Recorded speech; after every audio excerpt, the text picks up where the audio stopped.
जब ठाकुर आए तो उनकी आदर और सेवा होनी चाहिए। अब 50 ठाकुर रख लिए तो हम 50 को भोग थोड़ी लगा पाएंगे। तो घर में उतने ही ठाकुर जी रखे जितनी सेवा बन जाए। जैसे हम तो इतना तक निषेध करते हैं कि कार्ड में ये भगवान की जो छवियां छपती हैं, जो नाम छपते हैं, ये नहीं छपने चाहिए। आप समय सारणी दे दीजिए ब्याह की। अब एक साधारण से अपने व्यापार चलाने के लिए थैलों में प्रभु की रूप छाप रहे हैं, प्रभु के नाम छाप रहे हैं, कैसे? अब उन तो नई छवि विराजमान कर ली, पुराने फेंक दिए, तो भगवान कभी प्रसन्न होंगे? तुमको क्या समझते? तुम्हारी पूजा से वो तुमने आदर ही नहीं किया कि बहुत कट्टरता दिखाते हैं, बहुत भावना करते हो, अपने इष्ट का खुद अपमान कर रहे हैं, खुद अपने इष्ट का अपमान कर रहे हैं।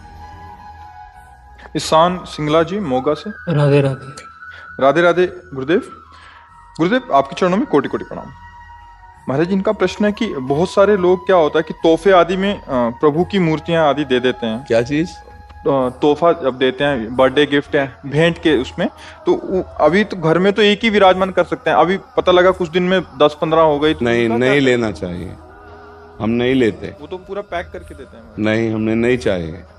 हम पूछते हैं जैसे कोई कुछ क्या है, नहीं चाहिए हमें। हमारे सेब में विराजमान है, हम इनको किसको देंगे? किसी को देना, अब वो क्या व्यवहार करेगा? मान लो क्या व्यवहार करेगा? अच्छा, अब हम अपने ठाकुर की सेवा इतनी हमारी सेवा विराजमान है, अब हम सब विराजमान नहीं कर सकते। अलग अलग भाव से अलग अलग, तो हम दर्शन कर लेते हैं, प्रणाम कर लेते हैं, उन्हीं को वापस कर देते हैं कि भाई ठाकुर विराजमान का मतलब सेवा होनी चाहिए। अलमारी में थोड़ी ऐसे कि धूल पड़ रही है, ऐसे नहीं विराज। मान लो कोई आपको भेंट दे रहा है तो प्रणाम है, भेंट को गले लगाया, वापस दे दिया। कि हम इनको अपने घर में ले जा करके हमारे घर में विराजमान है, हम इनको 100 पीस की तरह नहीं रख सकते। जब ठाकुर आए तो उनकी आदर और सेवा होनी चाहिए। अब 50 ठाकुर रख लिए तो हम 50 को भोग थोड़ी लगा पाएंगे। तो घर में उतने ही ठाकुर जी रखे जितनी सेवा बन जाए, और प्रार्थना कर दे, फिर नहीं लेना चाहिए। हमारी राय है, नहीं लेना चाहिए। वैसे मतलब ये भेंट देनी भी नहीं चाहिए, नहीं देनी चाहिए। जैसे हम तो इतना तक निषेध करते हैं कि कार्ड में ये भगवान की जो छवियां छपती हैं, जो नाम छपते हैं, ये नहीं छपने चाहिए। आप समय सारणी दे दीजिए ब्याह की, और उत्तम से उत्तम कार्ड बनाओ, उसमें फूल बना दीजिए, उसमें और भी ब्याह के स्वरूप दूल्हा दुल्हन बनाकर जयमाला पहनाते, ऐसे कर दो। अब आप प्रिया प्रीतम बना दिए, राधा कृष्ण बना दिए, भगवान शिव पार्वती बना दिए। अब वो तो आदमी निमंत्रण कार्ड की तरह, और इसके बाद फिर वो फेंक दिया जाता है ना दृष्टि। अब वो प्रिया प्रीतम बने, राधा कृष्ण बने या शिव पार्वती बने, वही हम मंदिर में विराजमान को, वही हमारा, यही तो हमारी बुद्धि भ्रष्ट का होने का कारण है। अब एक साधारण से अपने व्यापार चलाने के लिए थैलों में प्रभु की रूप छाप रहे हैं, प्रभु के नाम छाप रहे हैं। अब जिस हम नाम की उपासना करते हैं, उसी नाम को तमाकू में छाप रहे हैं। अब वो जो पैक फुटपाथ में जाएगा, वो पैर पड़ेगा, तो जो कंपनी वाला है उसकी दुर्गति होगी, क्योंकि उस नाम और रूप तो अपमानित कर रहा है मात्र कुछ चंद रुपए के लिए। तभी फैक्ट्रियों में बड़े बड़े हानि और नुकसान और सब आतंक मचते हैं। बहुत होश में रहना चाहिए। पैसा कमाने के लिए बहुत से उपाय हैं। भगवान के रूप नाम का सहारा लेकर पैसा मत कमाओ। पैसा कमाने के लिए आपके लिए बहुत से सामग्री है भाई, अच्छी से अच्छी वस्तु भी चाहिए। आप उसमें भगवान नाम क्यों लिख देते हैं? भगवान का रूप क्यों छाप देते हैं? अब बंसी धारण किए हुए प्रभु एक थैला है, अब थैले को तो थैले की जगह में रखेगा ना। अब मान लो ऐसे थैला रखा, वहीं आप जूता पहने खड़े, तो अपराध नहीं लगेगा? आप कितना सम्मान करते हैं अपने प्रभु की छवियों का। इसीलिए तो हम सबकी बुद्धि भ्रष्ट हो जाती है। पोस्टर छपवा दिए, उसमें भगवान की भी छवि बनी हुई है और अपनी भी छवि बनी हुई है, और गुरु भी बैठे हैं, आचार्य भी बैठे हैं। पोस्टर फाड़ के नाली में फेंक दिए गए, क्योंकि तुम धर्म के सूक्ष्म भाव को नहीं समझ रहे हो, तुम भगवान का अपमान कर रहे हो। हमें लगता है नहीं लेना चाहिए, नहीं देना चाहिए। ऐसे थोड़ी कि भेंट में आप सबको प्रभु बांट रहे हैं, प्रभु के थैले बांट रहे हैं। वो भेंट को भेंट को तरह लेगा, वो कोई भगवान मान के लेगा? हाँ, जिसकी श्रद्धा है तो जाओ, आप भेंट दो, जाके खरीदो जाके, और फिर लाओ और पद्धति से विराजमान करके उनकी सेवा करो। वो बात तो ठीक है। खिलवाड़ में भेंट देना थोड़ी है। ना भेंट देना चाहिए, ना भेंट लेना चाहिए प्रभु के रूपों की। हाँ, अगर सेवा भावना तो फिर जरूर ले लेनी चाहिए। लेकिन घर में सबके ठाकुर विराजमान है, और वो कहाँ 50 जगह विराजमान करके भोग लगाएगा? तो अनादर ही तो होगा। अपने यहाँ देखो कितने स्वार्थी हैं। पूजा का समय आया तो गणेश लक्ष्मी जी खरीद लाए, पूजा की उनकी, इसके बाद कहाँ रहते हैं जानते हो? दरवाजे के किसी कोने में ऐसे और फिर जाके किसी पीपल वृक्ष के नीचे ऐसे बैठे दिखाई देते हैं।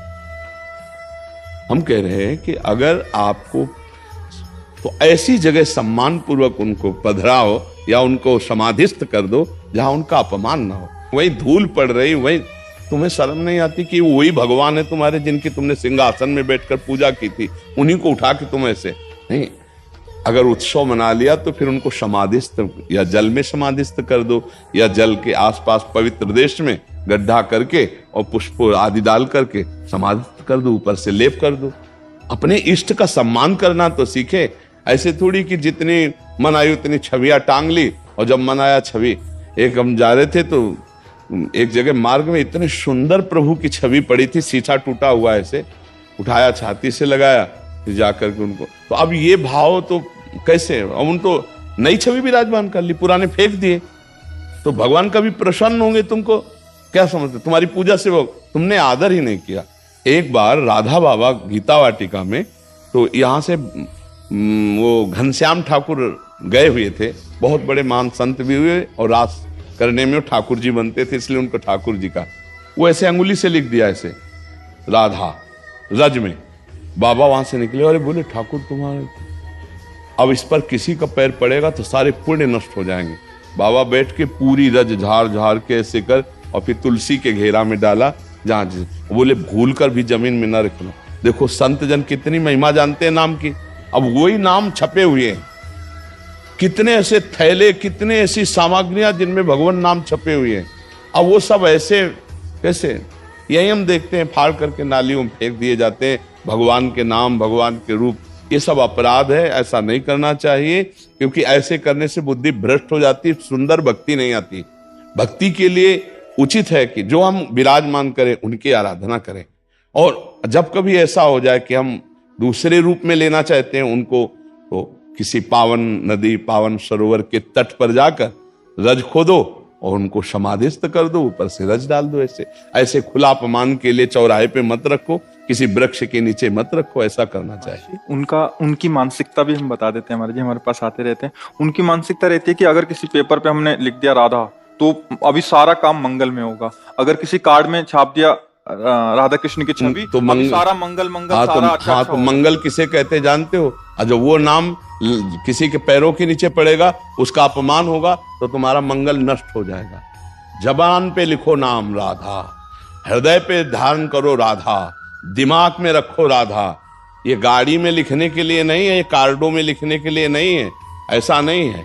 मंगल भवन भगवान का नाम जबान पे रखना है। नाम जी है जप जागे जोगी, जबान पे रखना है, हृदय पे धारण करना है। प्रविश नगर की जय सब काजा और हृदय राख कौशलपुर, यह मंगल होता है। हृदय में तुम व्यभिचार और गंदी बातें रखो, कार्ड में लिख दो नाम, तो इससे मंगल होने वाला, घोर अमंगल हो जाएगा। हृदय पे नाम रखो, हृदय से नाम का आदर करो। ये सब अज्ञानी जन जानते नहीं है, इससे मंगल होने वाला नहीं है। और मनमानी करके देख लो किसका मंगल हो रहा है। मनमानी करके देखो, जो गुरुमुख है, जो संत आज्ञा पे, उसी का मंगल है। जो मनमानी आचरण करेगा कभी मंगल नहीं हो सकता। जिस नाम को हम सिंहासन में विराजमान करके भोग लगाते हैं, आरती करते, चरणामृत पीते, वही नाम अगर गाड़ी में लिख दिया, वही नाम आपने कार्डों में लिख दिया, क्या दशा होती? आप विचार करके देखो। तो ये सब अज्ञानी जन है, मनमानी आचरण। हमारे धर्म में यही बड़ी बात है कि बहुत कट्टरता दिखाते हैं, बहुत भावना करते हो, अपने इष्ट का खुद अपमान कर रहे हैं, खुद अपने इष्ट का अपमान कर रहे हैं। श्री कृष्ण हमारे गुरु हैं, आचार्य हैं, हमारे प्रभु हैं, कहाँ ऐसा सम्मान हो रहा? तो हम लोग खुद अपने धर्म की हानि कर रहे हैं और धर्म की आड़ से अपनी वासनाओं की पूर्ति कर रहे हैं। इसीलिए हमारे अंदर धर्म का प्रभाव प्रकाशित नहीं हो रहा। वो सोच रहे मंगल हो रहे, ऐसे मंगल नहीं होता है। मंगल होता है तस्मात् शास्त्रम प्रमाणम ते कार्याकार्यो व्यवस्थितो, कार्य और अकार्य की व्यवस्था शास्त्र प्रमाणित होनी चाहिए। ऐसा मनमानी आचरण हो रहे हैं, किनको समझाए? अर्थ की प्रधानता रखने वालों की बुद्धि भ्रष्ट हो जाती है, धर्म की प्रधानता रखने वाले की बुद्धि शुद्ध होती है। अब ये सब काम अर्थ की प्रधानता के लिए हो रहे हैं।